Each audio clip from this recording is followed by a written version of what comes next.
Hello, everybody, and welcome back to this episode of Heresy Hammer. My name is Rob, and today we are joined by producer Cerri, because Cerri is a true heretic. He was one of the original heretics, despite his allegiances changing to the white scars at the end of last edition. His blood runs crimson, the same colour as Word Bearer's plate.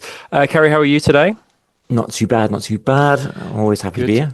Good. And what are we discussing today? Because we've got you on the show for a reason, which we are discussing my beloved boys, the Word Bearers. Yeah, the Word Bearers today. So we are continuing our Legion deep dives. We're kind of not doing it in any particular order. We're doing it in the order in which we can get our grubby little heresy mitts on experts in these particular legions. And Cerri, of course, playing the Legion for so long last edition, is a bit of an expert. Have you had many games with the Word Bearers this edition?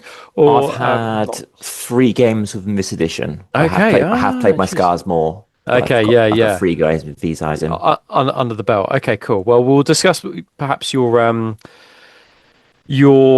kind of experience with the units as we go, and particularly I'm sure that your experiences in the game will probably feed into the 3 lists that we have for you as well. So without further ado, let's get straight into the Word Bearers. So as we have said before, we're digging into each of the Legion lists. Although we're doing our community shows at the moment, we're kind of doing more shows than we would usually do per month, just to try and get through as many of the Legion and Army deep dives as we can.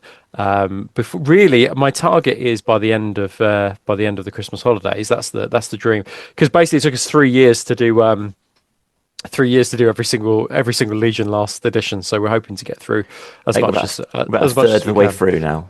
Yeah, we're making good progress. Anyway, so we're going to continue with that one, and we are looking at the arch traitors, the Word Bearers today. So let's just have a quick trip down memory lane on who they are.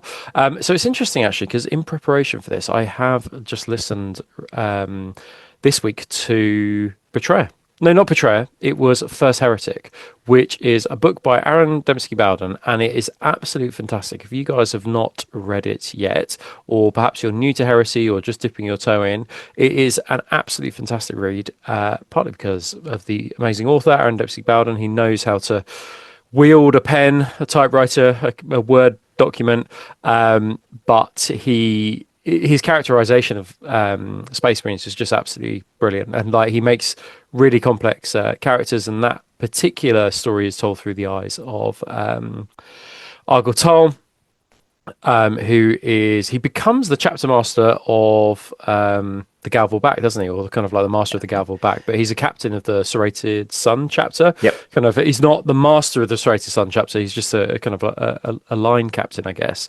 But it's quite an interesting book, because you get to understand a little bit about why Lorgar kind of eventually turned his back on the Emperor, which kind of was precipitated by the events of Monarchia, where the Emperor basically chastised the entire Word Bearers Legion for kind of spending too long creating kind of religious hubs in the worlds that they had conquered.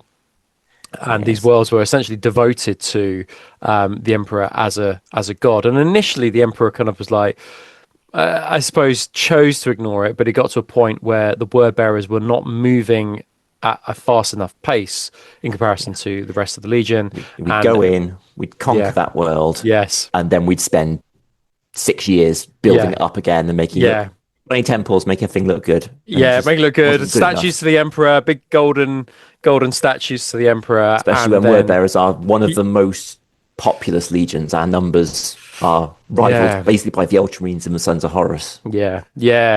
And essentially they were chastised at Monarchia for that. And then that started what I could only describe as a crisis of conscience for Lorgar, who then kind of, to cut a long story short, eventually makes a trip to the Eye of Terror, and that could be found in another. Actually, that his actual trip is in a short story. It's not actually in that book. You get to see Argel Tal's, you get to see Argel Tal's trip into the Eye of Terror and what that means, and for the Gal Vorbak and kind of like the first of the possessed demons. But actually, the Aurelian book, which is a novella, which is another one by Aaron Densky Bowden, that's actually his trip into into the world, into the Eye of Terror. He's kind of like his hand is held by a demon as he's kind of like shown round and shown visions of the future and visions of the past and things like that. So it's pretty cool. So they spend the next 4 decades essentially planting the seeds of what will eventually become the Horus heresy. Erebus is seconded to the Sons of Horus Legion, and he essentially acts as kind of like a counselor to the War Master and kind of drips poison into his ear. The chaplain program is then kind of appears to be accelerated, and the chaplains from the Wordbearers Legion are kind of seconded to other legions. I think some legions do reject those chaplains, but some accept them with great gusto. And Zephon, I think, for example, in the book, who is a chaplain within the Betrayer, actually just comes off a secondment with the Iron Warriors. So even as somebody as stalwart and grumpy as the Iron Warriors accept these chaplains. And that was initially, I think, they were sent under the guise of kind of reintegrating the librarians back into the rank and file of the Legion, and that was one of the reasons why the chaplains were sent. But in reality, that's not the case. And what these chaplains often do is set up these warrior lodges within the legions, and then those will act as hubs to essentially create some kind of sedition. They don't start that way, but essentially these warrior lodges kind of become hubs of sedition. Yeah, exactly. In terms of the actual heresy itself, so they obviously play a crucial part in puppeteering Horus, and Erebus suggests that they take Horus down to Davin, and then that obviously leads to his visions and his decision ultimately why he betrays the Emperor. But they are instrumental in the Isfahan 5 drop site massacre. They are one of the legions, the second wave of supposedly loyalist legionaries, but they end up betraying what become the 3 shattered legions. They largely handle the Raven Guard. Yes. The Raven Guard fall back towards them and just open fire. Destroyed them. Lorgar and Korax have that fight. Lorgar escapes by the skin of his teeth. Yeah. Just he was luckily saved by Kurz, which is another great scene in the First Heretic. And there's a great scene, I think it is in a novella, I don't think it's in one of the Black Library books, but a great scene where essentially Horus forces Lorgar and Angron to work together after Lorgar. Because Lorgar post Isfahan actually becomes pretty powerful and pretty cool. He kind of finally becomes, and he describes himself as becoming the Primarch that he should have always have been. There's a scene in Betrayer where I think it's a Thunderhawk, Elstree Thunderhawk coming in. Lorgar basically just throws his mace through the windscreen and just Darth Vader pulls it into the ground. Yeah, it's absolutely awesome. Yeah, and his power level kind of goes up several notches post this fan. But one of the great kind of campaigns within the Black Library novels that spans a couple of books is the Shadow Crusade, which is a combination of the Word Bearers Legion, which are utterly faithful to Lorgar, and religious zealots, and then the combination of that juxtaposed with the World Eaters, who absolutely have no self-control, don't believe in things like devotion and stuff like that, except devotion to martial prowess and the fighting pits. And then you see that through the lens, that relationship through the lens of Argel Tal and Khan the Bloody, which is a really cool kind of friendship, and that you see, and they are clearly friends prior to, and brothers in arms prior to that campaign, and then you kind of see how they try and hold the legions together and fight the Shadow Crusade. As for the Siege of Terror, though, so Lorgar does it doesn't make much of an appearance in the Siege of Terror itself. He essentially tries to, he kind of believes that Horus has kind of lost control. He's essentially succumbed to the ruinous powers and is incapable of ultimately leading what Lorgar would describe as kind of leading humanity to paradise, which is the total corruption to the Chaos Gods. And Horus has basically lost control, and essentially he is not the man to lead humanity to this kind of like glorious end. And he essentially tries to either make himself or somebody else Warmaster, and that plan gets found out and essentially backfires. I hate this book. And then it is an unusual book. I think it's unusual. And essentially he is exiled away from he himself is exiled away with a portion of his legion away from the fighting on the Siege of Terra. However, there are many, many word bearers who have aligned themselves to Horus in particular. They often can be found fighting on the vengeful spirit in the Siege of Terra novels and the books, but they do play a prominent role within the Siege of Terra as well, and they're led by various people. And Erebus obviously makes several appearances, and if you've read the last few scenes of the End of the Death, you'll know particularly where Erebus comes in, and full circles the Horus Heresy novels. Lorgar kind of plays a backseat role, and I think that I'll be really interested to see with the Scouring book series whether we will see more of Lorgar and perhaps his fall to the ruinous powers and becoming kind of like demonic Lorgar as well, because I feel there's a lot that needs to be done with Lorgar, and just to round off his story. But yeah, there's some 40k novels. We don't really know much about what he does. No. He goes back to Sacrus, which is their planet in the Eye of Terror, and he locks himself away in seclusion for 10,000 years of meditation, and then ascends to demonhood. But that's about all we know. So hopefully between the locking himself into a sort of a Buddhist monastery and kind of being exiled, hopefully we'll find out a little bit more about what happens there. And of course the other one to mention is the betrayal at Calth as well, not orchestrated by Lorgar, but orchestrated by Erebus and Kor Phaeron.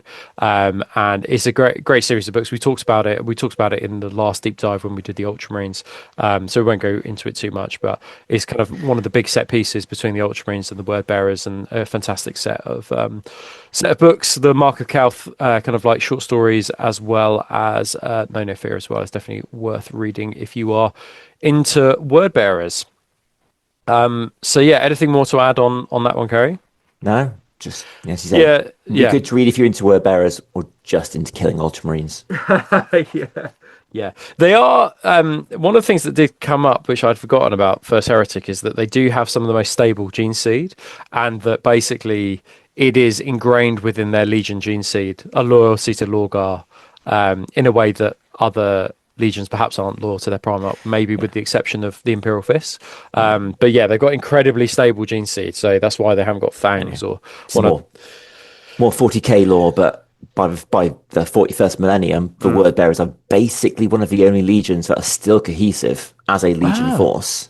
Is that right? Oh, right. They're not like war bands like the Night Lords and stuff like that. They're still reasonably united. Of course, there's a bit of a civil war going on between Erebus and Kor Phaeron, right? But they are actually quite cohesive. Where would I find out more? Would that be in the Word Bearers novels? That's the Word Bearer trilogy, which is I recommend it. It's a good book. It's three good books. Okay, I'm gonna download those this week and crack on with those because I've got loads of painting to get in commissions to crack on with this week, so I will be definitely doing those. Okay, well, without further ado, let's get into the rules, because that's why you guys are also here as well. So perhaps a little bit underwhelming when we first read it, but I think that we will talk about actually where we can leverage this rule. So take us through this one, Kerry. What is the Word Bearers? So our tactica is unwavering conviction, which means when you resolve combat in resolution phase, you get +1 combat res if any word bearers are involved in that combat. Okay, so I think on the surface of it, it probably looks a little underwhelming. And I think that one of the things about these deep dives is that we have found they're not particularly massive hard-on inducing moments. However, I think the knock-on effect of this is quite interesting, because you are going to be able to stack it with things like Vexillas, like Legion standards, other rules that help you to stack as well, which you might find is quite useful. And certainly if you're drawn on combats, your word bearers are always going to be winning it.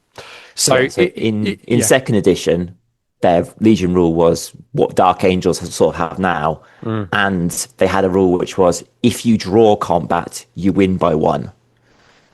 Interesting. Actually came into effect more than the main rule. That's interesting. It's like an upgraded version of it. And as you say, as we're going to go into the units, we have a lot of fear causing units. That's a great point, because it's not just about stacking, it's also about negating your opponent's leadership as well, right? So okay, cool. Well, we will make a judgment. I think we will circle back to the Legion Tactica once we've kind of I think it's just so easy to just judge it straight away, but let's have a look at the whole of the Legion, and in our final thoughts we'll then kind of look back at the Legion Tactica. So the Gambit, walk us through this one, Cerri, because I've not seen this one before. This is a nice fluffy Gambit. I've used it once. It failed, so the gods give with one hand, but take with the other. Take it with the other. Your word bearer is beseeching the chaos gods and pantheon above, going, "Please benefit me in this fight." So you have to, in the first step of a challenge, you make a willpower test. If you pass, you +1 strength and attack until the end of the challenge, which is quite nice. Yeah, that's good. However, if you fail, you take 1 wound, with 1 damage, and no saves of any kind. Okay, God's interesting. Basically going, screw you. Yeah, that's interesting. And I assume that loss of wound will affect your guy in the next round of the combat in terms of the focus roll as well, right? Because you've lost one. Yeah, because this is your this is your selection of Gambit, means you're getting nothing else. You don't get, you can't do flurry of blows or whatever. That's it. That's interesting. +1 strength and +1 attack is interesting. I mean, it's always useful to have the extra attacks, I guess. But I quite like it. It's not, again, it's not really incredible. But if you are facing like a Saturnine Terminator, that +1 strength might actually just be useful. Or you're facing something that's just a Saturnine Terminator that's just been biomancied up. I mean, that also might be particularly useful as well. So that might come in handy. I like it. Willpower, if you're not a librarian, your willpower isn't going to be amazing all the time. What's the normal, like, just a console? It must be like an 8 or something like that, right? Next to me, hang on. Where's the Centurion page when you need it? I'm afraid it's got willpower 9. 9, okay. All right, interesting. And then base Centurion's willpower 8, so 8. Slightly above average. Yeah, okay, all right. It will go off more often than not.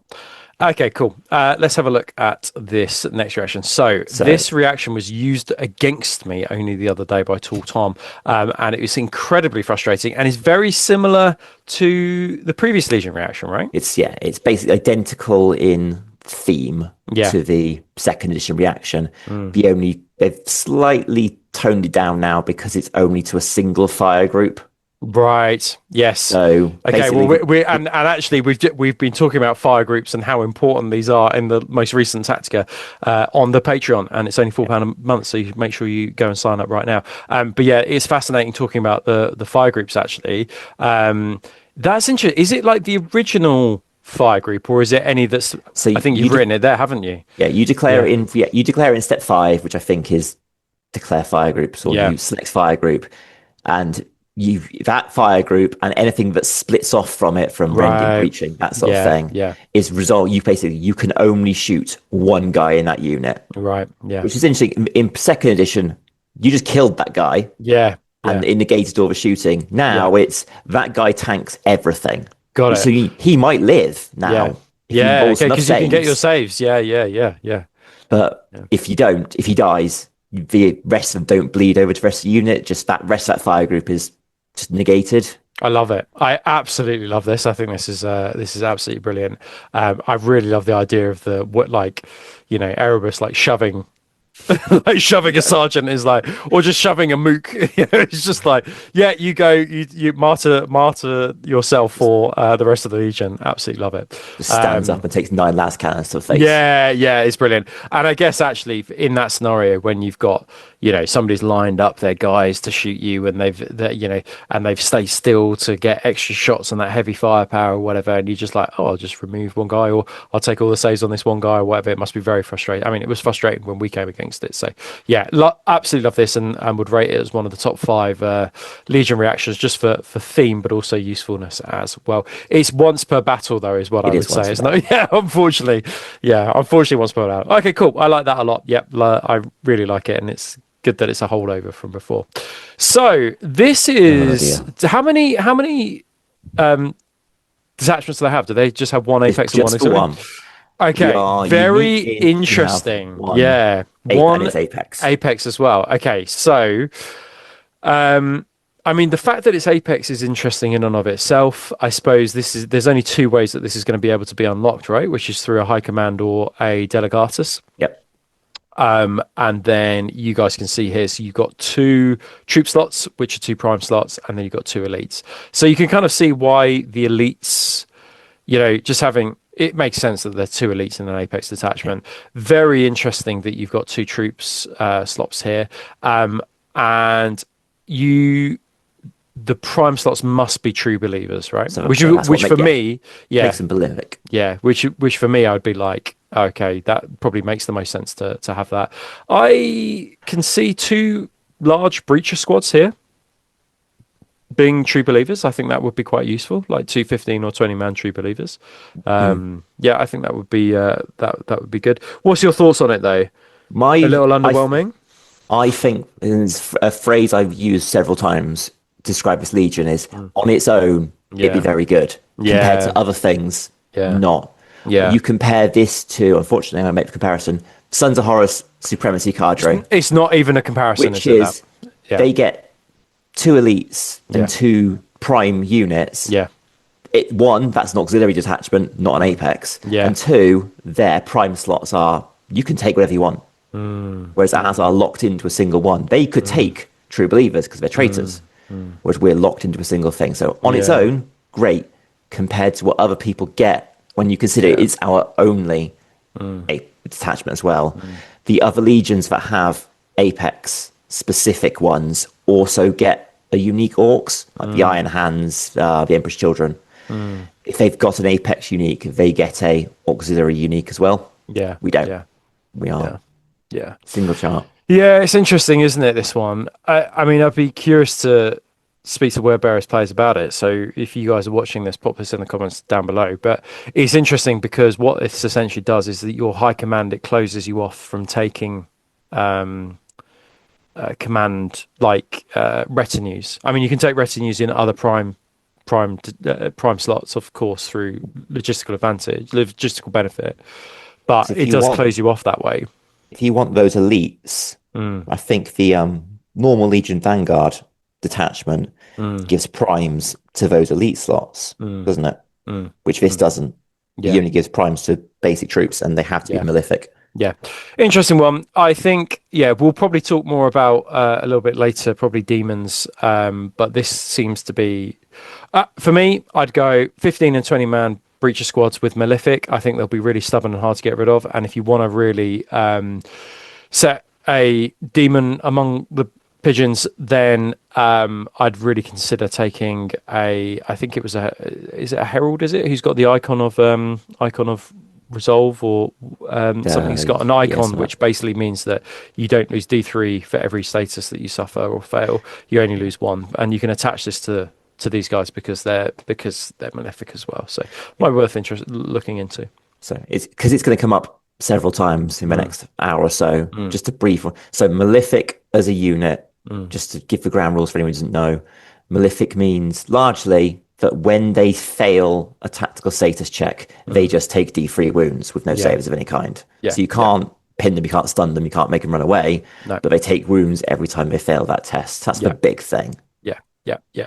And I think it's at AP2, isn't it? That wound is at AP2. No saves. It's pretty savage. Just 1 damage, but at AP2. But you do have to fail the check in order for that to go off. But the thing is that I think one of the weaknesses of it is that somebody will probably just hit you with tons of different tactical statuses turn by turn, and then you're forced to take the checks and then failing like, oh, I've lost D3, I've lost D3, I've lost D3, right? That's often quite a quick way to get through those guys. So everyone's take the Havoc launchers, just go and take test. Yeah, that's it. Yeah, I think anyway, well, we spent a little while on this, but an interesting one. Let us know your thoughts down below.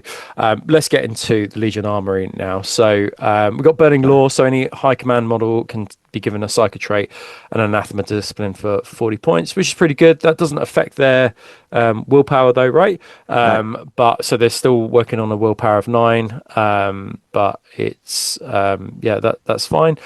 Is it only the anathema discipline that they can take? Yeah. So it's just it also compared to other, it doesn't make them malefic anymore, which means there's no way for a high command model to become malefic anymore. So they can never join demons, Vorbak. Or another malefic unit, right? Yeah. Okay. And the other thing is it gives them anathemata, but it doesn't give them the ability to take the demonic manifestation detachment. Right. You still need to take an esoterist if you want to summon demons. Right. Okay. Interesting. So it's a bit of a weird one. So basically, it's a 40-point upgrade to give them Fear 1 and the Void Darts psychic power, basically. Okay. All right. Interesting. What I would say, I suppose it would proof though your army in case your esoterist gets killed, right? Because then you can still bring them on from reserve. If you're doing that deep strike summoning, I think. Yeah. Okay, cool. Yeah.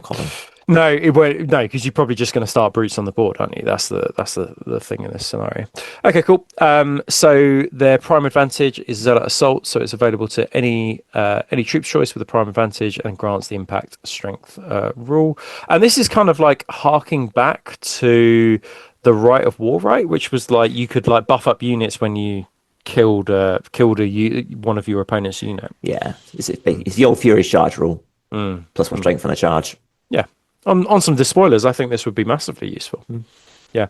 So I suppose you've just got a choice, haven't you, about being like, oh, am I going to go malefic for word bearers, or am I going to go into like some close combat, plus 1 strength? Yeah, I think this would be, as I say, pretty good on despoilers.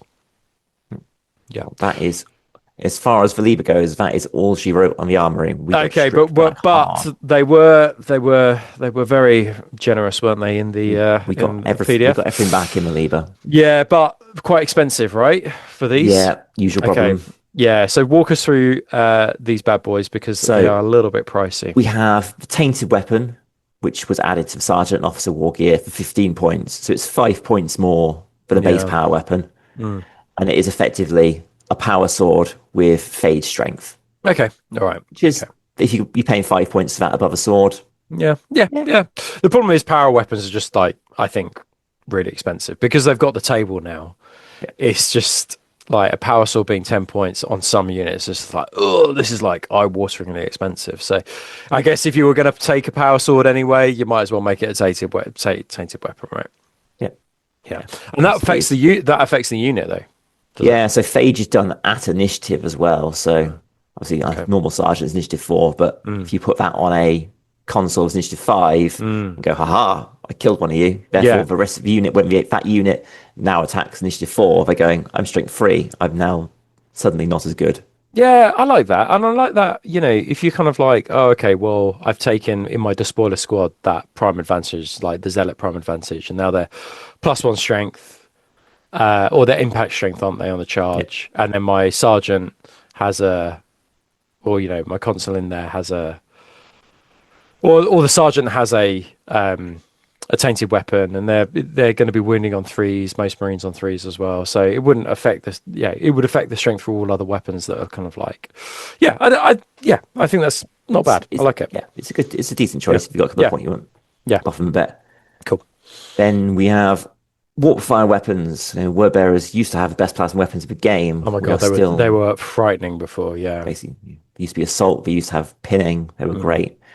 Basically, Warpfire weapons are -1 strength compared to their native plasma weapons, but they are breaching 5 up, instead of 6 up, and they gain shred, and they Okay. don't get, but there's no chance to overcharge them to make them stronger or overheat. That's interesting. Yeah, yeah, that's really interesting.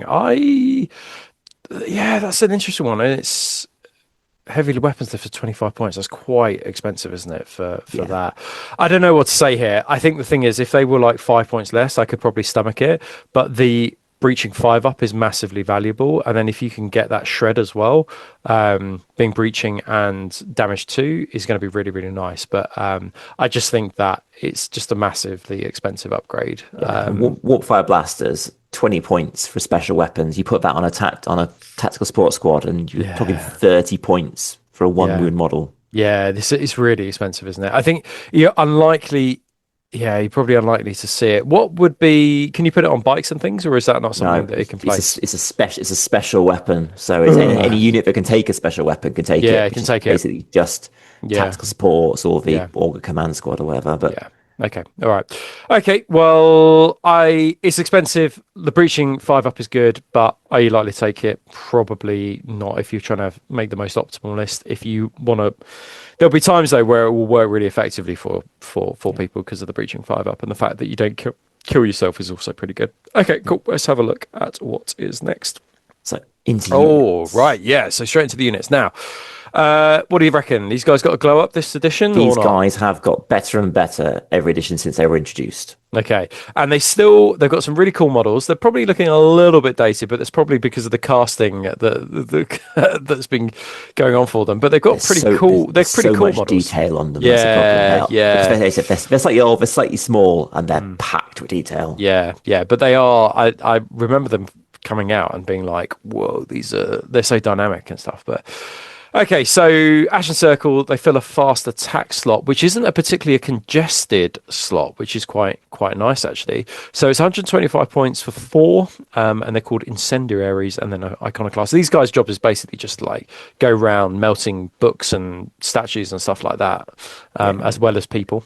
Yeah, during the Great Crusade, their job was basically going around, pulling down libraries of forbidden knowledge and just setting it all on fire. I love it. I love that. So with 20 points for an additional incendiary for up to 5 extra. So you can get 10 in a squad. Special rules include Bulky 2, obviously because they've got jump packs. They've got Vanguard 3, which is pretty naughty. Deep Strike, of course, and then Bitter Duty. So they're limited on who can join them, right? Like with the Bitter Duty. They've got Harbingers of the Truth. So when making volley attacks, add 1 to the firepower of the Akkadic hand flamers, which is really naughty. We'll get back to that in a bit. They come with an Akkadic hand flamer and then axe rates, and they may swap their hand flamer or the Iconoclast may swap their hand flamer for Inferno pistol, and they may take phosphate bombs as well. And the Legacies now allow you to take an Iconoclast to swap his flamer for a plasma pistol. I probably wouldn't recommend that. Same cost as a melter pistol. No, don't do it. I think you probably want to just keep the hand flamer rather than taking an Inferno pistol. But you definitely want the Phosphex bombs, right? Like there's no question there. You just want to throw like Panic 3 at your opponent, because you can like throw Panic 3 over there and charge another unit. So it's perfect.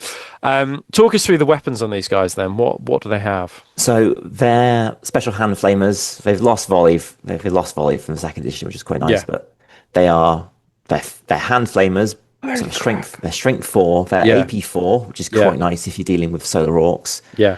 And uniquely for hand flamer, they are Panic 2. Mate, that's bloody amazing that. But I mean, so you could, if you were tight on points, you could kind of go, well, I don't really need the Phosphex bomb because I've already got Panic 2 flamers. But you almost just like, I'll take the Phosphex bomb, just to really rout my opponent. But that is absolutely brilliant, isn't it, for Panic 2?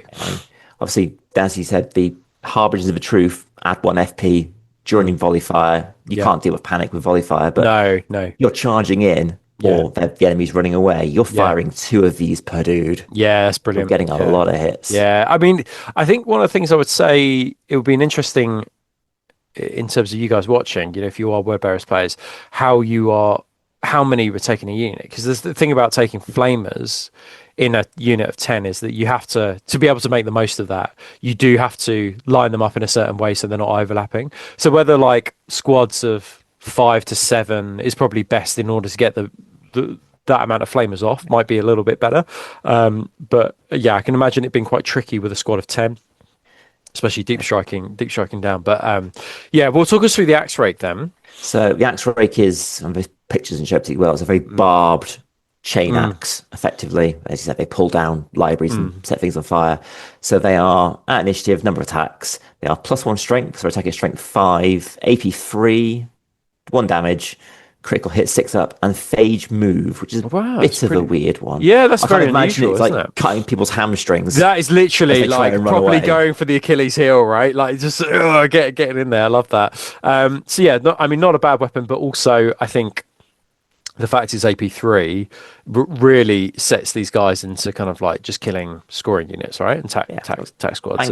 Vanguard 3, AP3. Yeah. These guys want to be going tactical squad. After guys, yeah. I think just a couple of things to draw out on the actual stats itself. Kerry's just highlighted it here. So the Iconoclast itself has 3 attacks and leadership 9 and cool 9, which is actually pretty nice for a unit, something that's not actually an elite unit.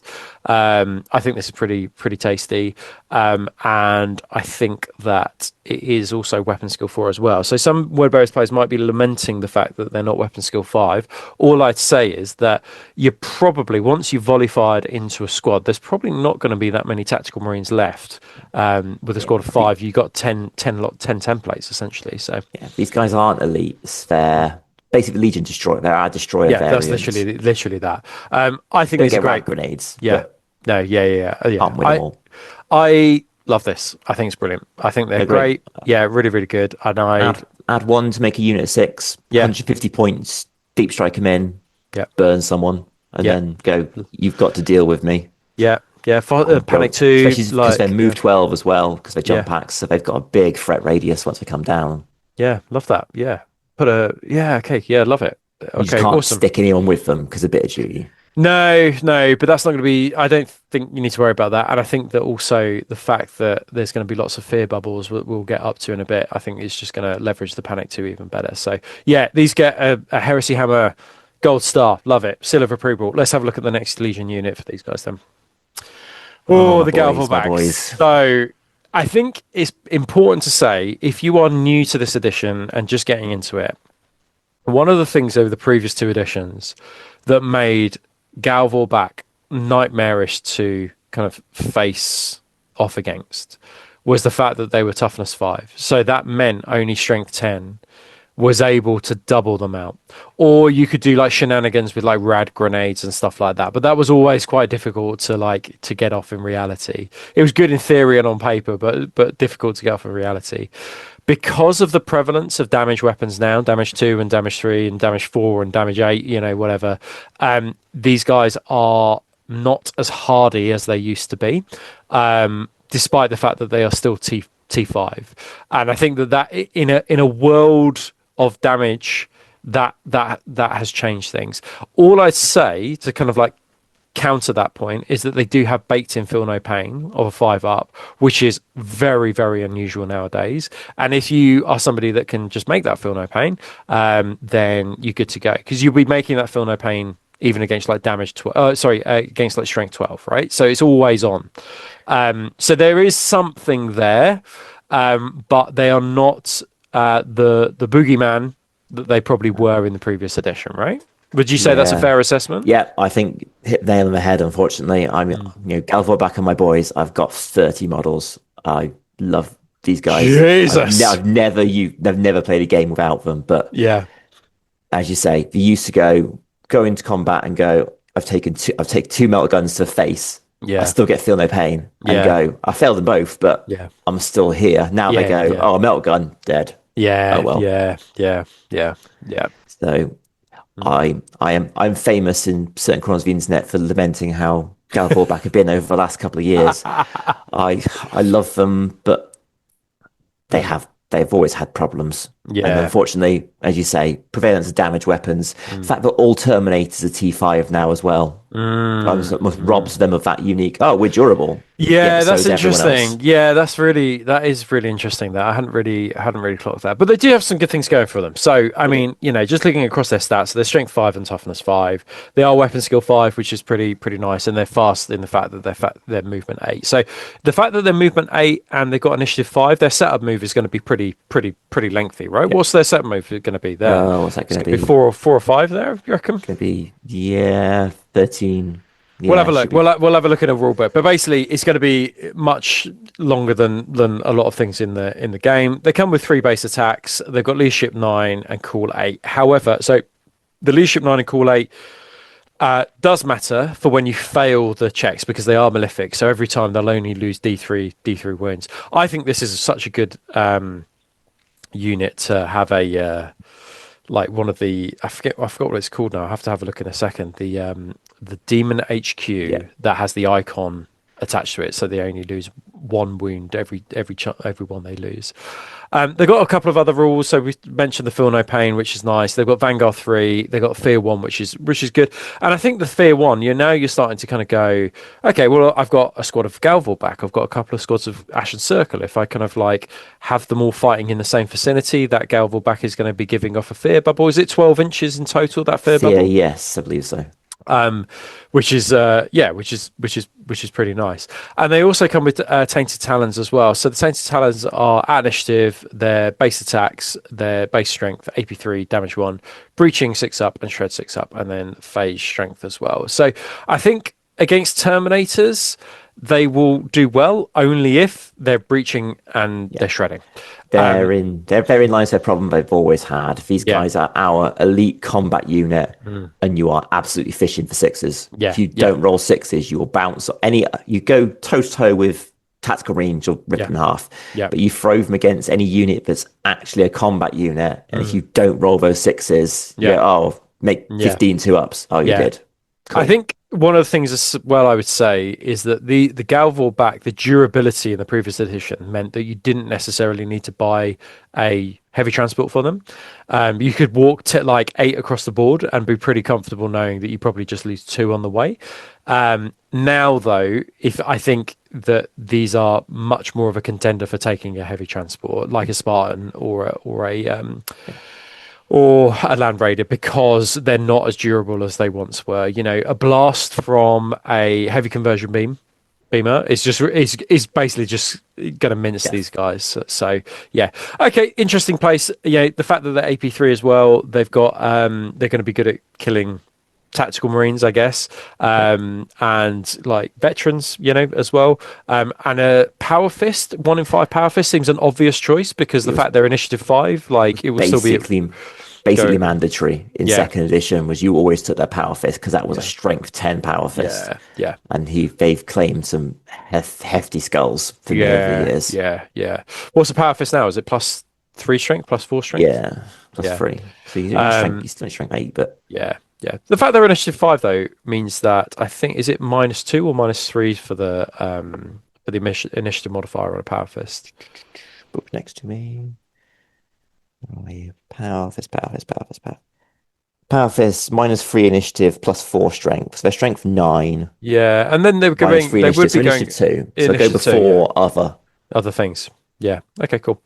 Okay, right. Let's have a look at what we've got next. So the Mhara Gal. Now, the Mhara Gal has got weaker.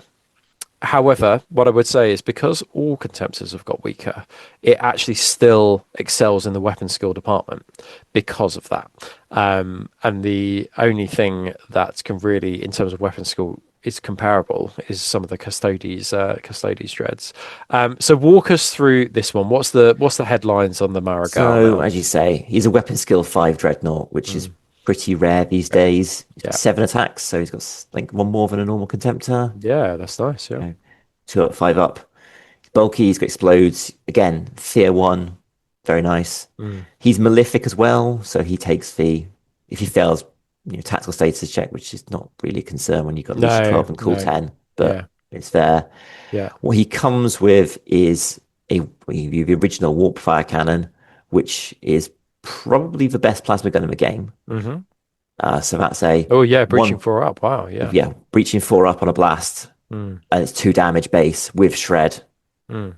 So again, it's a small blast, but that's a dangerous weapon. I mean, a lot of people in second edition built Mhara Gals with 2 guys combat weapons because you wanted them running forward and ripping stuff apart. So you used to weapon skill 6.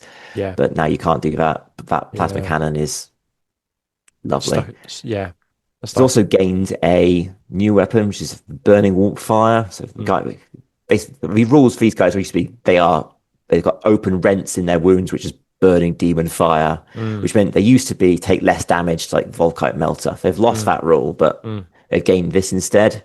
Basically, he has got a heavy flamer with Panic 2, breaching 4 up and shred. And does he have fear as well? Okay, he has fear as well. So basically, for all intents and purposes, really, unless there's something that basically ignores fear, which I can't think of anything that would ignore fear in the game. No. That flamer is essentially Panic 3 for like all intents and purposes, isn't it? In that scenario, that is pretty spicy. That is pretty spicy, isn't it? Wow. Okay. Couple it with breaching. Yeah. That's and then really shred. Nice. So it will kill a lot of stuff. And it's interesting. It's okay. Well. Okay, cool. Well, talk us through the Tainted Claw then. So Tainted Claw, I can't remember what Dreadnought's regular contempt weapon is, but +3 strength, so he's attacking at strength 10, AP2 D3. I can't remember what the exact contempt to Claw is, but it's comparable. Okay, yeah. I mean, they're still pretty nice though. He can basically do everything, can't he? Like this guy. Like he can do some good shooting, he can do some good flaming, he can do some good close combat. 4 attacks base. He's got 2 up, 5 up. I think you're probably going to be really unlikely to swap out any weapons, right? You're just going to build him in his stock later. Yeah, I mean, you can. The Legacies lets you swap that Warpfire for a bolt cannon, a melter cannon, or a cannon twinning last cannon. I'm not sure why you would ever do that, right? You might go, I'm going to take the auto cannon and sit back at range, but it feels like a waste. Yeah, a massive waste. I think you want the Warpfire cannon. I think, I think. I think this is in a really good place still, especially when you're comparing it. I think the problem comes with the high amount of damage weapons about, because contemptors can just like go down now to a fart, basically, can't they? I mean, that's the problem. You can basically, in a way that you couldn't before, you can just bring contemptors down so easily. And this still suffers from that. It's not like he's got like a feel no pain on top of the 5 up invuln. So okay, cool. Let's have a look at the next unit. I like it, but it's vulnerable, but I would highly recommend you take one in a Wordbearers list. Right, Inductii. So these guys, really interesting.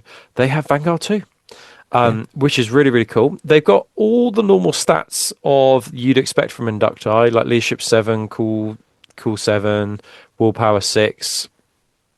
They've got a 3 up save, 2 attacks base. They are essentially kind of despoilers, right? I mean, that would be the equivalent rather than tacticals. 70 vessels. Units may never be joined by a model that doesn't have this rule. The first time per game this unit scores any points for Vanguard, it immediately suffers D3 wounds with AP2 and no saves allowed. Once this has been resolved, the unit gains feel no pain. 6+ and malefic subtype for the rest of the game. I like it. It's fluffy. How, in reality, whether they'll be able to get that Vanguard off, I think will be very, very, very tricky. And they, as a result of having the Vanguard, they can only ever score 1 VP. So I think Wordbearers players are going to be in a tough one, because they may be like, well, why am I not just taking a Despoiler squad that I'm also upgrading just to have Malefic anyway, right? So I think they are, as you say, they're very fluffy. The idea is very cool, but they are probably one of the low end of the Inductii scale. Okay, on that spectrum. It's interesting here. So for every 4 models, one can take a power weapon or channel. I think that's quite common across Inductii. Got it. Okay, interesting. Okay, I like it. I think, look, list optimization, you're probably just better with despoilers, and if you really want to take it malefic on them, then get the apex detachment and then put them in there. But if you are somebody who is absolutely rock hard for kind of like indoctrinating young teenagers into your legion and then kind of like forcing them to take AP2 hits when doing their job, then go for it. shoving demons down their throat. Yeah, so exactly right. Exactly right. Right, let's have a look at the next Legion unit. Now, these are really fruity, and just from my Alpha Legion perspective, I had initially looked at these and were like, oh, I'll just take these. Although there was some discussion on, I think it was an SM WhatsApp group, that was saying basically, can you take them in an Alpha Legion list? Because basically, unlike lots of other Legion specific units, it says specifically like this can only be taken in like a word bearers list. So I don't know. It needs a letter to the FAC department at GW. But walk us through these, because these are really exciting now, aren't they? So these finally end my campaign. For a long time, word bearers have been the only Legion without a unique Terminator, and we're now the first ones to get a unique Saturnine. You've got the Salamanders, which is yeah. So these guys are Saturnine. You get 2 guys and a disciple for 240 points. So standard Saturnine, they're not cheap. No, they're not cheap. They've got that toughness 6 with 3 wounds, 2 up armor, so 4 up invuln. Yeah. Disciples boost their cool and willpower. Interestingly, doesn't touch their leadership. Touches cool and willpower. Interesting. But in terms of special rules, we've got bulky 4. Saturnine, a flame 2, which is very interesting. We'll come to that in a minute. Eternal Warrior 1. That's what makes them really special, isn't it? Yeah. So they've got explodes, black advanced, slow advanced. So stock, they come with paired disruption fists, which is the same as the standard Saturnine disruption fist, but they get +1 attack. They get the Warpfire mantle and the teleport synchronizer. So they just come with that built in, do they? Yes. That's interesting. But you need to join a unit. That's where it's interesting. So it's because I think teleport synchronizer became a necessary piece of war gear because of how they've written the teleport transponder. Right. Teleport transponder specifically says this Praetor can take this transponder, and any Saturnine Terminator unit he joins can deep strike. And people go, well, Saturnine Terminator's a very specific unit. These guys aren't Saturnine Terminators, therefore they can't join. Right. So the teleport synchronizer, I think, is there to get rid of that argument. Go, no, you guys can join a teleporter.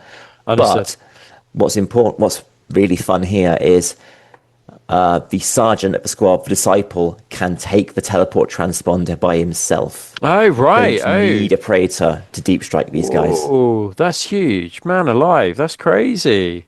That is really unusual, isn't it? You could take a Praetor and bolt him in, or you can just go, these guys are going to deep strike by himself. Obviously, it's still a 60-point upgrade, so it's a bit spenny, but it gives you that option. Yeah, this is really interesting. So, I mean, it's interesting they've not got fear, but what I would say is it's great that they don't have Malefic, because then you can join characters to them. Yeah. Because like I would say these guys, like, you could deep strike somebody, but actually I think this would be a really good example of where you go, I'm going to take like 5 of these guys in a Spartan, and then I'm going to add a Centurion to them. And you can take like a Saturn, just a normal Centurion with a Vexilla, and then they're going to be +2 to combat rest. So that's where the next part comes. Oh, right. Okay. They've got the flame rule, which is pretty uncommon. So a flame is if you cause any wounds in combat, even if those wounds are saved, they suffer. I think it's -2 to they suffer the value X of a flame damage to their leadership. Whoa. So when you stack the flame 2 plus a word bearer trait, effectively means you are -3. Yeah, if you can get a wound off, if you can get a wound, which you will do. Weapon skill 5 with 3 attacks each and disruption fist, you should punch someone in the face. Yeah, absolutely. I would personally 100% be adding a Centurion to that to take challenges, and then give him the Vexilla, and then that's like basically +4 to combat res, right? So love that. So the last thing they've got, because they keep on going, the gift that keeps giving, they have, because this is atypical word-bearer unit. They look at a plasma core and go, I could shove a demon in there.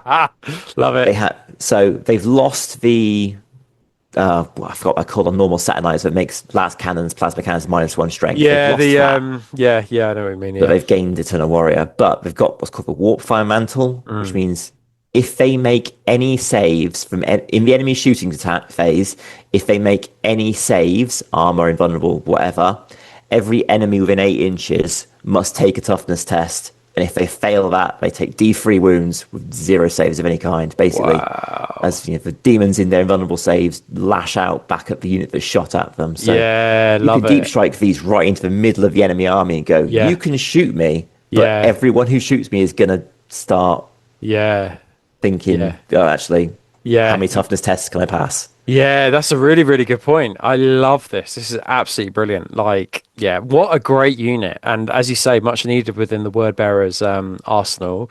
Definitely one to have a look at if you're an Alpha Legion player. Because there's nothing like that is specific, apart from that +1 to combat res, which ties really nicely to the Flame Brawl. This just is great. And I think the fact that I could take them a Spartan, I could take 3. I don't think you could take 4 in a land raider. I think it's 3. That's 3. Or you could deep strike them. I think is all really, really nice. So there is a sergeant as well. So you could potentially make potentially upgrade him to be a master sergeant, right? If you can find a prime, because they're the standard Terminator slot or heavy assault. Right. They're not an elite. They're not an elite. No, they're a shock assault. I believe I've books in the other room for these guys, but I'm pretty sure they're shock assault. Oh my god, yeah. I would imagine a shock assault is pretty rare to be able to get a prime unless there's some sort of Saturnine. Let me have a look in front. Well, I'll have a look at that while you go to the next unit, Kerry, just to see if there's a Saturnine specific detachment. Right. The procurators, didn't see these a lot. Talk us through this legacy unit then. So these were the what they called the exemplary battle unit. That's in right, second edition, and they were dreadful. Yeah, truly awful. They're an assault marine unit that effectively gets an apothecary sergeant, but they were an assault marine that had less options and took up an elite slot. So they were just awful. No one used them. They've got a slight improvement here. That basically the shtick is these guys are the guys who go around harvesting dead enemies for skin to write novels on and organs to sacrifices, that kind of thing. So gross battlefield harvesting. They are weapon skill, strength, ballistic skill 4s across the board, 1 wound, 2 attacks, leadership 7, 3 up armor saves. So they are effectively assault marines. They get bitter duty, so no one's joining them. Great. Right, they get support unit 1. They get support unit 1, so they can never score particularly many points. Yeah. Okay. But what's interesting is the procurator, which is their sergeant, he gets the medic 4-up and the flesh harvester rule. So for unit's base, you get 100 points for 5 procurants, which are the normal guys. You can add up to 10 to make the unit 15. And for every 5 guys in the unit, you can upgrade one of them to be this procurator sergeant for 20 points. Right, okay. So at this point, you've got a 1 wound model that's cost you 30 points. Yeah. Not the best start. Yeah. But they are basically apothecaries built into the unit because they've got medic 4-up and they've got enough to see them. So they get those recovery tests and they get the ability to take medic reaction. Their big shtick is the flesh harvester rule. So it's a bit like banner guy. They gain victory points. Every time they consolidate, so every time they win a combat, the enemy runs away and they make consolidate action, they gain 1 flesh harvest point as they, stab the dead and steal their hearts. I like that. Yeah. But only if the enemy was infantry or cavalry. If the last combat you somehow kill the paragon with a assault marine, you get an extra 2 points instead. Never going to happen. Never going to happen. No way. Could happen. If those, similar to the Herald, if the procurator is killed during the game, they lose all their points because they're dead. But at the end of the game, you get a number of bonus VP equal to 1 of procurator of your choice's harvest value. Right. Okay. So, for instance, you sweeping it, well, not sweeping advance because it doesn't exist anymore. If you consolidate against a unit, you get a point, and then if you somehow manage to at the end of the game, you get a bonus victory point. You'd have to do a lot of damage to a lot of different units. Yeah. To make it worth much points, especially when they've got support unit 1s, so they're not going to be like sitting on objectives and scoring anything. Yeah. Okay. I don't know. I think again, very fluffy. Don't think you'll ever see them. No, I think they're a bit meh. I think there are other probably better choices. Just to circle back on that Saturnine, because I did suspect that the Linebreaker Echelon, which is the new detachment within the Saturnine book, I did think it had a prime heavy support slot. Not a heavy support slot, a heavy assault slot. It does, but the Phraetus Anointed Conclave cannot be taken in that slot because number one, because it's elites, because actually the Phraetus Anointed Conclave is an elite slot. Okay. Yeah. So if there's some way that you can, I mean, there's lots of ways to take. The Army Vanguard has a prime. Yeah. Elite. So, but the reason why I say it is because if you can make him an elite. Oh, sorry. If you can make the sergeant in that unit a master sergeant, you'll then give him weapon skill 6, and then if you attach something like a praetor, which is you can do now, you attach a praetor, and they have the 40-point upgrade to gain fear. Yeah, it doesn't make him malefic, but he's weapon skill 6 as well. If you have 3 of them in a unit. That means that unit's majority weapon skill will be weapon skill 6 because 2 of them are weapon skill 6. So that is a good little unit, I think, because it's causing fear. It's got a flame too.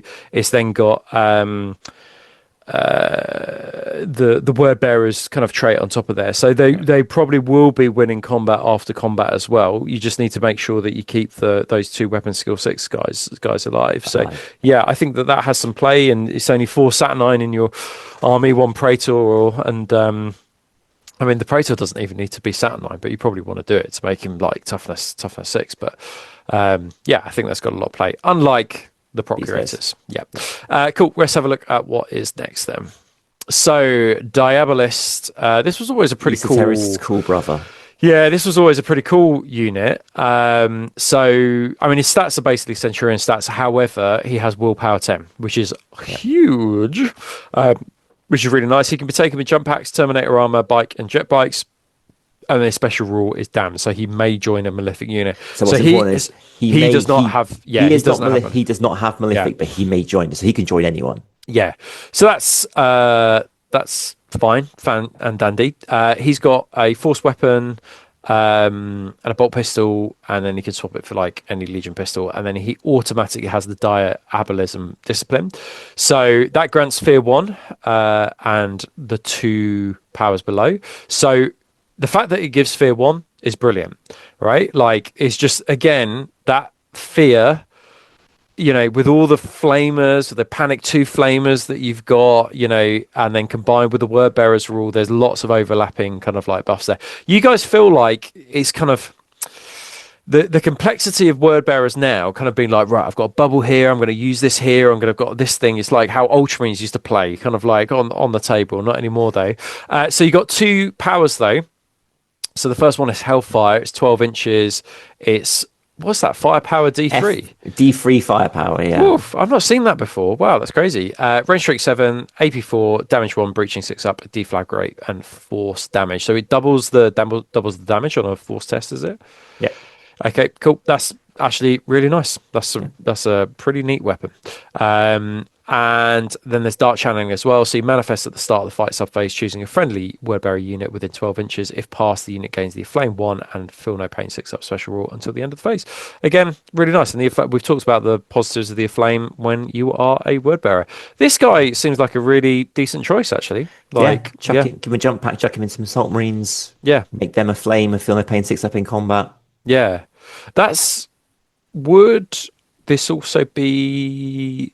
Yeah, I guess this would be an interesting choice to put in with Gal Vorbak as well, because he could give them a flame, Yeah. which is pretty Yeah. nice. And they already get Feel No Pain 6 up, so it's not a They get it's a Feel No Pain less 5 up, they 5 get up. Feel No Pain 5 up, yeah. Yeah. So it's they less of a they need to Yeah, slow them down okay. a little bit, but Yeah, interesting. Okay, yeah. You probably want to spread it, but yeah, I like the flame. I think that's good. Awesome. Okay, he's seems pretty good. I think yeah, he's hurt by his low leadership and cool though, isn't he? I mean, that's the thing because you're like, oh, I've got a constant in there, and he'll be yeah. able to buff things up. Oh no, he won't. No, he's not. Yeah, He's it's not. worse It's than a not. normal sergeant. Yeah, he's not there as a buffer, but the flame on a despoiler squad could be pretty nice on a malefic despoiler squad. Like it. Cool. Right, let's have a look. What is next? So, My boy. everyone's favorite, right? Everyone's favorite. So, Argel Tal, walk us through this guy, Kerry. So Argel Tal his rules are very simple. He is an absolute beatstick. Okay. So he's weapon skill 6, strength 5, toughness 5, 5 wounds, 6 attacks base. He's just he's got 2 up save, 2 up armor save. Yeah. He's got 4 up invulnerable save. Yeah. And he's got Feel No Pain stacked on top of that. Mm-hmm. He used to gain loads of benefits if he joined Gal Vorbak. Obviously, he no longer has any of those rules, which means actually it opens him up to joining other things now, which you might not have always. You always put although only if they have malefic, right? Yes, that's true. Yeah. But he's got Fear 1, as Gal Vorbak do, and his demonic talons are base strength 5, AP 2 D2. So 6 attacks, weapon skill 6, doing 2 damage a piece. He is a blender when he needs to be. Although he is, speaking to several Wordbearer players, he's cursed. Everyone's experience with him is like, I got 6 attacks, I'm hitting on 3s, 1 hit. Consistently, he is actually cursed. Yeah, it's interesting that he's in a funny place, isn't he? Because you look at the movement 14 and you say, oh, therefore I must put him with a fast unit, but that's not necessarily the case. Just because he can move 14 means he has to. He's not. Oh, he is anti-grav as well. Okay, interesting. Yeah, interesting one. This guy. I suppose, as you say, you can put him with whatever unit you want, except for that unit has to be malefic. So as long as you unlock malefic somehow, we've talked about like true believers being able to do that, and these guys have an awful lot of access to true believers. And I think what I would say is, because he's Fear 1, you could put him with Gal Vorbak, but then you kind of but they already have like Fear 1 like baked in, so it might be worth putting him with like an assault squad that has malefic. Like he just buffs their leadership and their cool up. He's a total blender, and then he's great for challenges as well for obvious reasons, but also he gives them Fear 1. I think he's quite well suited in a 6-7 man assault veterans or assault command that'd be squad. great. Yeah, because they're fast, they're hitting quite hard, which insulates him. And he's 240 points, so he is the dear end of HQ choices. But I think he's worth it. It's time to upgrade your battlefield with Sacrus Mundus terrain.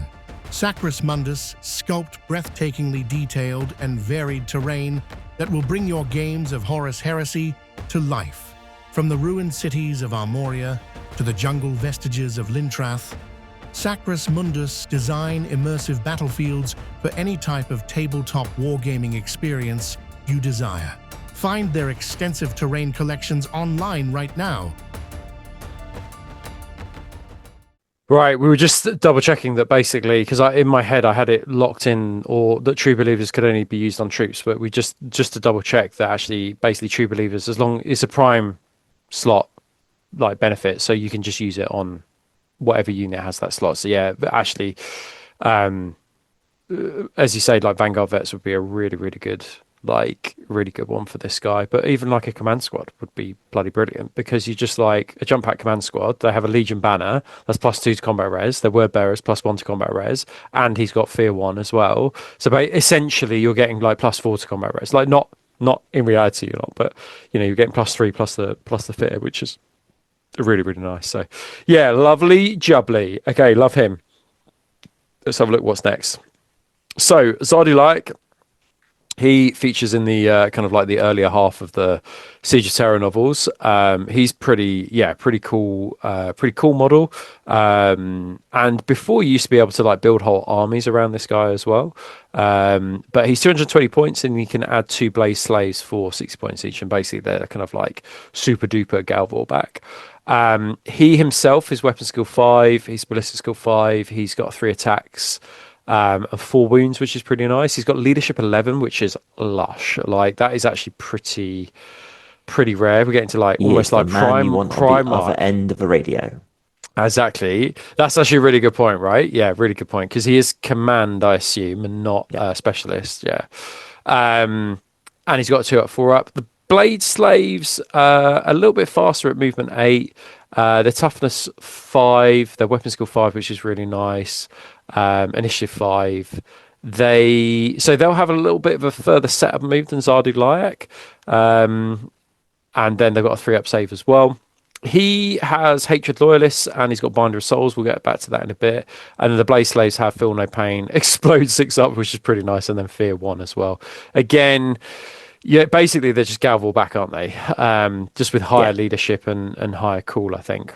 Yeah, their weapons slightly different. They've not got tainted claws. They've got these, ancient demon blades. Yeah. So they lost critical hit 6 up, but they're just D2 base. Right. Okay. Yeah, I like that. They're still strength, AP3, phage strength, but they're just always 2 damage. Go straight through Vanguard veterans that way. Yep. So that's pretty nice. So Zardu is armed with the Azorda Cerri, and a bolt pistol and a Panoply of Flame. So the Panoply of Flame gives +1 to combat res.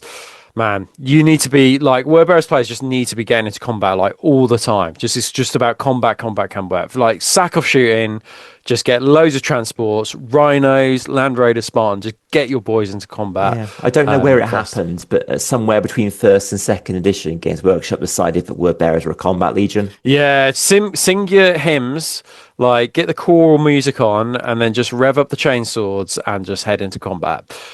So his weapons, the Azorda Cerri is +1 initiative, base attacks, +2 strength, AP4 and damage 2, and it's force damage. That's pretty. Force damage is pretty nice on damage 2 weapon actually. That's pretty good. The limitation is it's AP4 with no way of changing its AP. And therein lays the problem, right? Yeah. Although really you're using him for his high leadership, but he does have the Binder of Souls, so this is a power. And bear in mind he has willpower 9. This is declared at the start of the weapons and set initiative steps of the assault phase.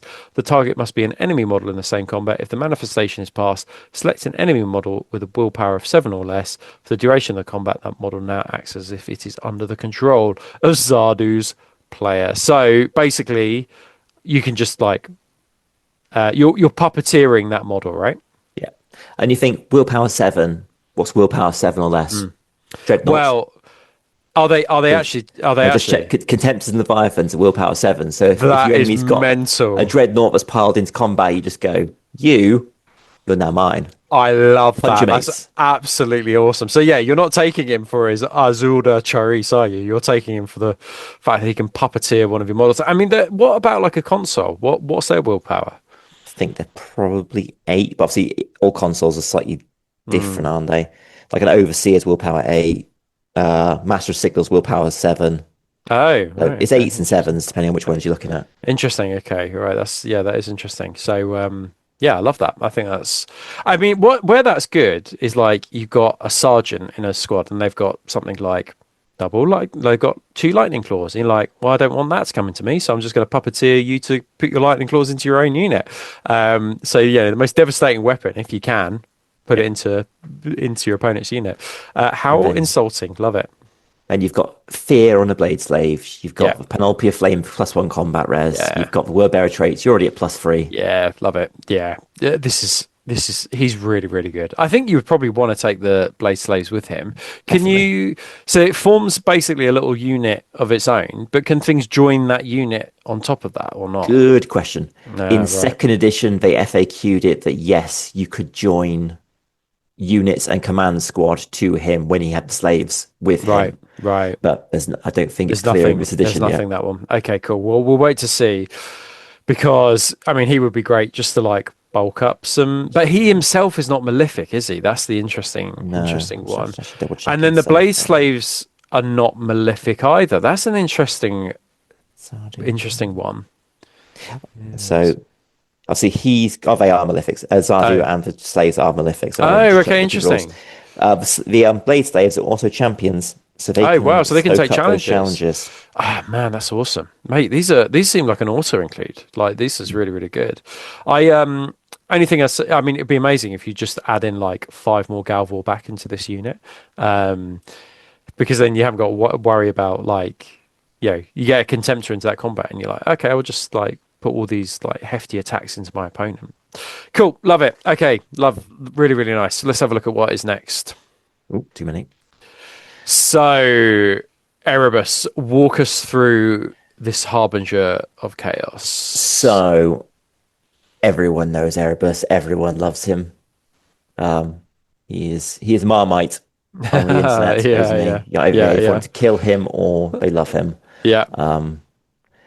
He is a high command choice. Weirdly, he's a high command choice without the Master of Legion rule, so you don't get +1 reaction. Yeah, a little bit unusual, that one. Yeah, a little bit unusual. But he's weapon skill 7, move 7, weapon skill 5, weapon skill 5, strength toughness 4, 3 wounds, initiative 5, 3 attacks, leadership 10, cool 10, willpower 9. Yeah. 2-up save, 4-up invuln. He has the Harbinger of Chaos rules, which means he can take the demonic manifestation detachments without needing an esoterist, which is nice. And he has Lord of the Blessed, which means he can join malefic units himself, even though he is not malefic. Brilliant. That's massively useful, that. Yeah. No, he has the Anathemata discipline, which again is the esoterist one, so he can do the demon summoning if you so wish. Yeah, okay.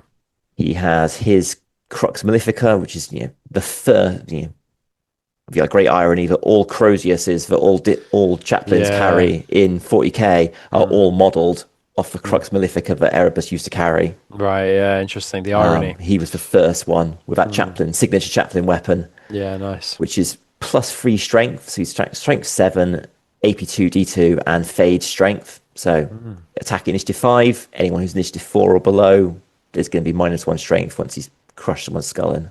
He's no slouch in combat, is he? I mean, that's pretty good. Yeah, I like it. Yeah. My great lamentation is that he doesn't have any sort of he's the high chaplain, but all his rules are I can join demons. Yeah. But he doesn't actually give any sort of bonuses to the rest of your army. He doesn't even have Master of Legion. So I think no, that's true. So you're not getting your extra reaction. I mean, what I will say is that he's a good model to have if you want to get your guys back up in the fight, right? You're like, to call on his leadership or his cool value, I think is massively useful. But yeah, as you say, it's a bit of a shame that he can't take a Would he be a good option for a special assignment, this guy? Yeah. So you take him in the command slot with the prime advantage, but you give him a special assignment, so you can take high command. I think that's right, isn't it? So you can take the high command. I've got the weird suspicion that you can't take named characters in a special interesting assignment. Okay, let's have a look. I tell you what, we'll pause it and then we'll just come back after. Hang on. So Cerri is absolutely right. I'm absolutely wrong. You can't take him in special assignment because unique characters, the only thing that they are allowed to take in terms of prime benefit is logistical benefit. So, alas, you can't do that. So, basically, if you take him in the high command slot, you'll be really high on the leadership, but you will not be getting your additional reaction. So, bear that one in mind. Okay, cool. Let's have a look at who's next, because I suspect it's the adopted father of Lorgar Aurelian, which is Kor Phaeron. Indeed. I mean, everyone, fuck Erebus is the calling sign of the Heresy community. Yeah. If you've ever read the Lorgar Primarch novel, This guy is worse. He is I a have terrible special place of hatred in my heart for this I guy. was re-listening to the first Heretic, and I was like, this guy is literally terrible. Like, he's a bad man. So Erebus does what Erebus does what he does because he believes that is fate. That is turning fate's wheel. That's advancing. He believes that's what's best for humanity. Yeah. It's the pantheon. Kor Phaeron is like, I'm going to pay lip service to the gods to get myself power. That's exactly it. Yeah. He was motivated purely for his own interests. Cool. So he is a high command slot. He's quite cheap at 125 points. That's his big sales point. 125 points for high command choice. He's not actually that much of a slouch. He's actually pretty decent. Yeah. I mean, the toughness 3 is interesting, even though he's in like Terminator armor and they haven't made him T4. Toughness 3 is pretty pathetic. Weapon skill 5, leadership 10, cool 10. Both of those I love because he is obviously a command choice, so people can feed off of that, which is really. I mean, just to have that combination of leadership 10 and cool 10, it's just really, really nice. Like, yeah, I really like it. So he's sorry, go for it. So going on to the next bit, he has the dark oratory and jealous command. Talk about leadership, jealous command. If there's no other unique models in your army, he has +1 wound and leadership. So he's leadership 11 if he is your only named character. Love that. Okay, that's really, really cool. So you wouldn't want to... Yeah, okay. So it's interesting that, isn't it? Because you kind of like, I could take... yeah, okay. But then all of the other high command slots are filled... Like, if you take this guy, you can't take Argel Tal. Yeah. And you can't take Erebus either. So I think he's 125 points for high command. He's very well suited to low point games. Yeah, I agree with that. Yeah, it basically though in the current setup, though, like at the moment with the models that we've got, it is Lorgar is being taken or Zardu Layak. Zardu Layak is just a command choice as he's not a high command. Yeah, correct. Yeah, okay, so with him in as well. Okay, cool. Dark Oratory, so in the effect subphase, pick a word bearer unit within 6 inches for the rest of the turn. The unit may either gain Hatred Loyalist or +2 to leadership and cool.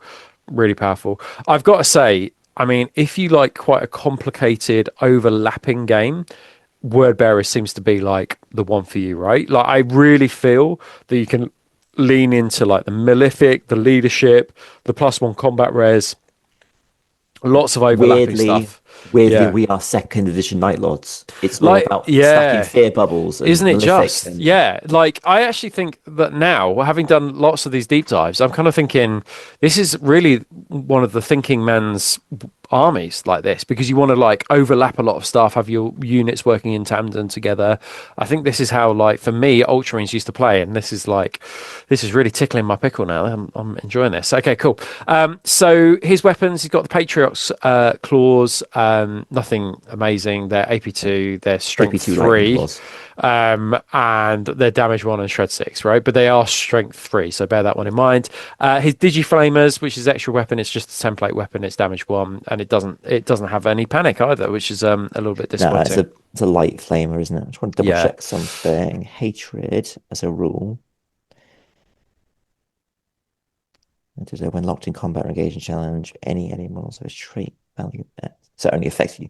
So you could give a unit hatred, but hatred is only given to the model, so it wouldn't be given to him. So hatred being +1 to strength, +1 to hit now. That doesn't. Yeah. Okay. Cool. So okay.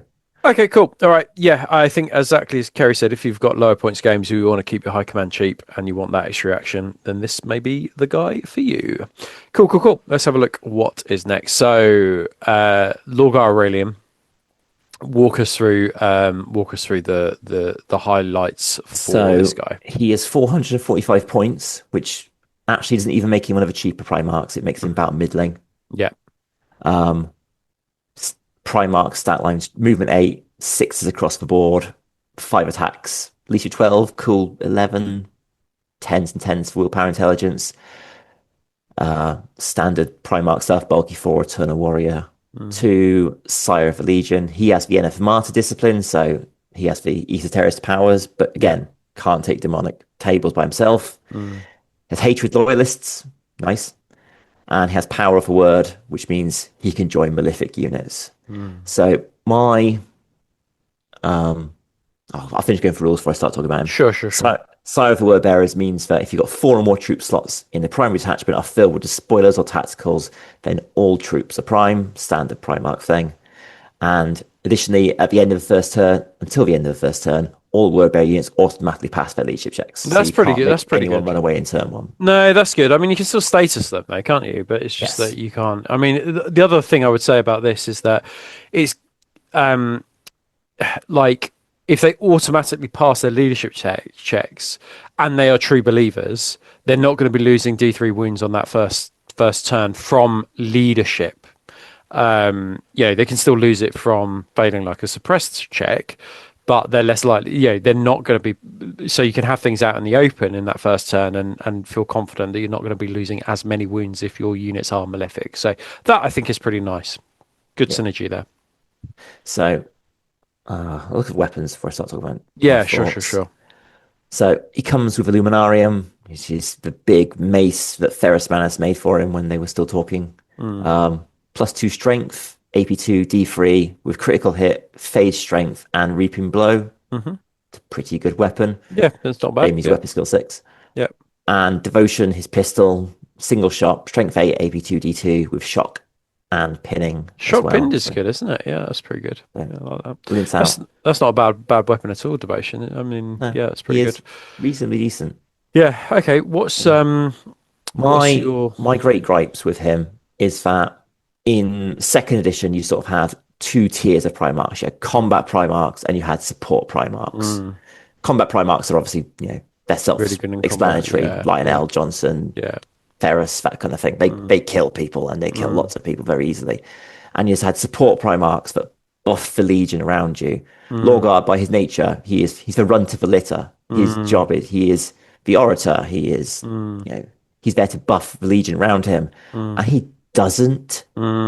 He's not because he's only weapon skill 6 against any other Primarch. He's going to lose combat regardless of what weapon it is. And he doesn't really buff his big unit. His big rule, power of a word, is he can join malefic units. I think this is amazing. I know. I think, to be honest though, having done a number of these things, I just think that basically this is just where the Primarchs are at. They're not army buffers, and this is just like I read this and just go, this looks pretty standard, like a copy and paste of lots of the Primarchs, which is a bit of a shame. I mean, it's just a bit of I understand what you're saying. It's a bit of a shame. You got a bit of flexibility because you can join a malefic unit. I mean, it's funny, isn't it? You circle back to the weapon skill 6 a couple of times. I mean, when we did the Sons of Horus breakdown, it was hilarious that Abaddon can basically refuse, but can basically refuse a challenge from him due to their gambit. It's interesting. He doesn't have a psychic ability. He doesn't have psychic ability. He's got the Anathemata, so he's got what the Esoterists can take. I think it's disappointing that he can't take any two psychic powers, because he's a badass psyker by the time midway through the Heresy. Like biomancy or telekinesis or something. It's a shame that he just doesn't have those powers built in. Maybe we will see a Lorgar transfigured at some point. I was having this conversation of the WhatsApp group like yesterday or today. It's like I doubt it, but I'd like it. It'd be nice to see, but looking at his rules there, he's got hatred loyalist, which on paper looks great. Because of his weapon, he's already strength 9. +1 to wound when you attack loyalists at strength 9, going, I'm already wounding pretty much everyone on 2s. I suppose it's against other Primarchs are really tough units though. But I guess against most other Primarchs he'll still be wounding them on 2s, right? So okay, cool. Well, less said about him the better. I do think, controversially, Lorgar is the best Primarch model. And that's very controversial. But I think just that whole at rest pose, I think really suits him. And I think I've got fond memories of seeing him for the first time at like a Warhammer Fest or something like that, or whatever it was, and just being so excited for the Horus Heresy. So it's not just the fact I like his sculpts, it's also like the memories that he conjures up for me as well. One you did on your painting channel of him was just Thank you. Very nice. Yeah, much appreciated. Much appreciated. Right, let's have a look at what is next. So you're going to run us through lists. So we've got 3 lists for you guys today. So we've got 2,000, 2,500, and 3,000. Am I right in saying that? Yep. Awesome. Okay, so run through our 2,000 point list. In a 2,000 point list, in the Crusade detachment, we have a Diabolist with jump pack and plasma pistol, a Legion champion with True Believer, so that he can be malefic and join the Gal Vorbak we'll get to in a minute. 3 units and 10 attack marines, nice and cheap. 15 assault marines, 2 power mauls, Sarge or dual lightning. They've taken the prime zealous assault, so they're getting +1 strength on a charge, which means those power mauls are strength 7. Yeah, I think that's right. Quite It's nice. +2 strength, is it? Yep. 2 rhinos with pintle heavy bolters. Yep, love that. Take the veteran cadre because I've got the champion. Brain failed me for a second then. Yeah. 5 Gal Vorbak with power fists. Land Raider carrier to shove them in. Yeah. And that the champion joins them in that. Drives down the enemy. 6-man command squad with all dual lightning claws. Just bank around, move around. And then Sakaran Punisher with the Locust so that he can return fire with everything. And the Vindicator. Lovely. Nice. That's really nice. Not only can he return fire with everything because they're all defensive weapons, but he'll get +1 to on that return fire on that turret weapon, being a Decurion Locust. So it's not just the fact that he can return fire; it's the fact that because he can already return fire, he's getting +1 to that return fire. I love this little list. This is really nice. I really like the champion within the within that list, and I like the fact that he's a True Believer, so he can join the Gal Vorbak. I really love the veteran cadre.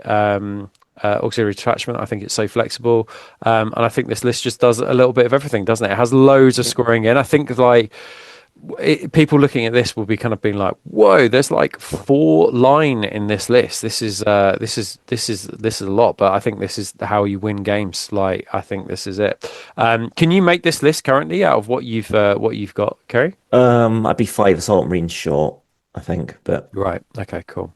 I like it a lot. Cool. Let's have a look at your 2,500 point then. 2,500 point is quite blunt. Yeah, taking Kor Phaeron. I love this. This is high great. Command point makes him cheap. Yeah. Librarian with Biomancy with prime True Believers so that he can Biomance people up. 4 lots of 10 tactical marines. One of them's combat veterans because may as well use it. Yeah. So 4 lots of 10 tacks in 4 rhinos. Yeah. 3 land raiders. 3 units of Gal Vorbak. Love it. Where's Kor Phaeron going? Where's he going to go? So he probably hangs around with some tactical marines at the back, passing out his leadership bubble and nice. going, "You're better this turn, so you don't have to run away." Yeah. Okay. Cool. Yeah. I mean, it's just heavily armored, loads of AV-14 and loads of scary guys in it. This is a real tactical killer though, isn't it? Like, if you face loads of elite terminators, it may struggle because the Gal Vorbak may get caught up. You're fishing for 6s and or hoping the land raiders las cannons do some damage. But each land raider does have 6 las cannons shots, right? So there's 18 las cannon shots just from that armored fist, which is pretty nice. But I love it. And librarian presumably goes with one of the Gal Vorbak squads to and then they'll just buff one of them up a bit. Yeah, love that. Yeah, we're still fishing for 6s, but you're stronger while doing it. I love that, and it's harder to hit them as well, harder to wound them rather. Love this list, really, really nice. Let's have a look at the 3,000 point then. 3,000 points, a bit more complicated. So, excuse me. Got a Praetor, a Satline Praetor with a Fist for Hammer, Plasma Blaster, and with Teleport Transponder. Love it. A Centurion with a jump pack, 2 Lightning Claws with Paragon of Battle. Nice weapon skill buff. 16 Assault Marines with Sergeant and 3 more with Power Mauls. 15 Inductii, just be a bit fluffy. Line them in, see how they do. 10 Tactical Marines who are logisticked to take a Land Raider. Bang that in there. Armor support, my go-to Kratos loadout of Volkite, Autocannon, and Volkite. Love that. The Vindicator, and then the Mhara Gal as heavy support. And then using the Apex attachment, 20 True Believer Despoilers. Love that. With 5 Power Spears. 19 True Believer Tacticals. Love that. 6 Gal Vorbak with Power Fist and 5 of Phraetus Conclave Saturnines with paired fists that is really saucy. And there's just you've only got 1 tank in that list, just 1 Land Raider. Got Land Raider, Kratos, and Vindicator. Oh, sorry. Tanks. So yeah, one carrier though. Okay, yeah, I love that. So Yeah, Land Raider's got the 6 Gal Vorbak in it. Just drive down the middle, and then obviously the Praetor joins the conclave and deep strikes them all in. Yeah. While all the assault marines and stuff. This would be a really frightening prospect to face, I think. If you didn't have enough anti-infantry to deal with this, you're going to be pretty screwed. And I think that if you roll a 3 on that second turn deep strike, you're just like, I'm not sure how we're going to deal with this. This is going to be really, really tough to deal with. And they're hardy enough as well to be able to like survive a fair amount of firepower. Yeah, but they're very durable. Particle shredders, obviously AP3 flamer. Yeah, brilliant. So when they come down in deep strike, they're going to really on objective. And like you don't scatter with deep strike, right? So you can just be like, I'm perfectly placed to be able to completely melt your guys. So if you deep strike assault marines or something, you might play it safe and go, I'm going to deep strike behind cover. So next turn I can move up and attack these guys. You go, I'm tough, I'm durable. I'm going to go full in the front of your army and go, just bring it on. Love this. Yeah, this is really good. Really, really frightening prospect. And it's quite bitty, I would say, as well. Like, it's difficult to know what to go for with this kind of list. Like, there's not one. I mean, there is obviously a terrifying prospect in the Phraetus conclave, but then you're like, but there's also another frightening prospect in the Gal Vorbak and another in the Mhara Gal. Like it's very bitty and will be difficult for an opponent to know which bit to kind of try and hit first. So yeah, absolutely love that. So hopefully that's given you some ideas, guys, for your list writing. Thanks ever so much for that, Kerry. Let's just go to the final thoughts. So I haven't spent too much time kind of like examining the word bearers list. I've always loved the color scheme. Like I've always flirted with the idea of doing it, but I flirted with the idea of doing every legion at some point. But I have actually like bought some word bearers models, but I've just never done anything with them. But I do think now that it, like, just from listening to it, because of the layers of with the list building, you've really got to consider your layers of your combat resolution, I think, is the first thing I would say. And then in game is about leveraging those layers of combat resolution alongside the fear bubbles. And are you using units in tandem with one another and all their like special rules like a flame and stuff like that in order to maximize winning combats? But it is quite clear to me that it is a close combat based force and it's an infantry heavy based force as a result of that. And you probably want to lean into Malefic a lot. Maybe at some point we can do like an ancillary show or an extra show looking at how word bearers interact with demons and how we can kind of like make that work. If we were to do maybe we can do a follow-up show next month about like word bearers and demons and then what that means in reality for, like, because we've got Lorgar, we've got the Diabolist, and we've got Erebus as well, who've got the you've got lots of summoning ability. Yeah. So maybe limitations. Yeah, it's got its limitations. So maybe we'll circle back to this in November and talk about the limitations and because I want to talk about the HQ choice that has the icon that you can attach to the Malefic and you'll only ever lose one model, and I want to talk about that. So maybe we'll do an ancillary episode. Maybe we'll even just put it on the Patreon for people. So that encourages you guys to sign up to the Patreon. Your final thoughts, Kerry, after doing the show? I've loved word bearers since I started doing them in first edition. I still enjoyed the scars a bit more recently, but my third edition plans were always to go back and repaint a lot of my word bearers because I'm still using the same paint scheme I rocked since I was 19. Yeah, okay. They need updating. Anyone who knows me on Instagram, I've got like 17,000 points of word bearers. It's a huge army. That's a big job to repaint as well. That it's been a cheap year. I mean, all I need to do is buy paint. I need to buy new models for a while. Bio strip and paint, right? Yeah. So that's my plan. Nice. Get white scars where I need them to do to survive rest of edition, and then dive into red for the foreseeable future. Nice, love that. Okay, awesome. Well, thanks ever so much for that, and that tour de force going through it has been a lot of fun, and I think tomorrow, and I'm also, as well as listening to Wordbearer's books you've recommended, I'm probably going to pick up Betrayer as well. Let's just sign off with a few thank yous. So thank you to our Heresy Hammer top tier Patreons, our Praetors. Thank you ever so much for your support, but also just a massive thank you to all our Patreons who support us. It of course means the world to us, and without you guys, we wouldn't be able to afford people like Kerry to do our show and produce our show for us as well. So thank you guys. And just a few reminders. Just to round up the show, don't forget to like and subscribe if you got this far. Don't forget to check out the Patreon. We do lots of other shows, as we've mentioned already. It's as little as £4 a month, but we do offer different tiers, and you get different things at those different tiers. Don't forget, we've had loads of emails from people, loads of lists from people this month as well, which we will cover in our community shows. But if you've got a list writing question, then shoot it to us at heresyhammer30k@gmail.com. And also, don't forget, you can listen to this on Spotify. If you are somebody who likes to walk the dog while listening to Horus Heresy content rather than watching it on YouTube, then we do release it on Spotify as well. And it's been great to see over, the past 4 months, the numbers of listeners on Spotify have gone up and up. We're like in the thousands for each episode. So it's not just YouTube that's doing the numbers, but it's also Spotify as well, which is really, really great to hear. Because I don't know about you, Kerry, but I also love a podcast on Spotify as well as on YouTube as well. So very easy listening in the car usually. Yes, exactly right. Anyway, guys, thanks ever so much for joining us. Thank you to Kerry for spending a Sunday night. It's now 10 o'clock, so it's definitely our bedtimes.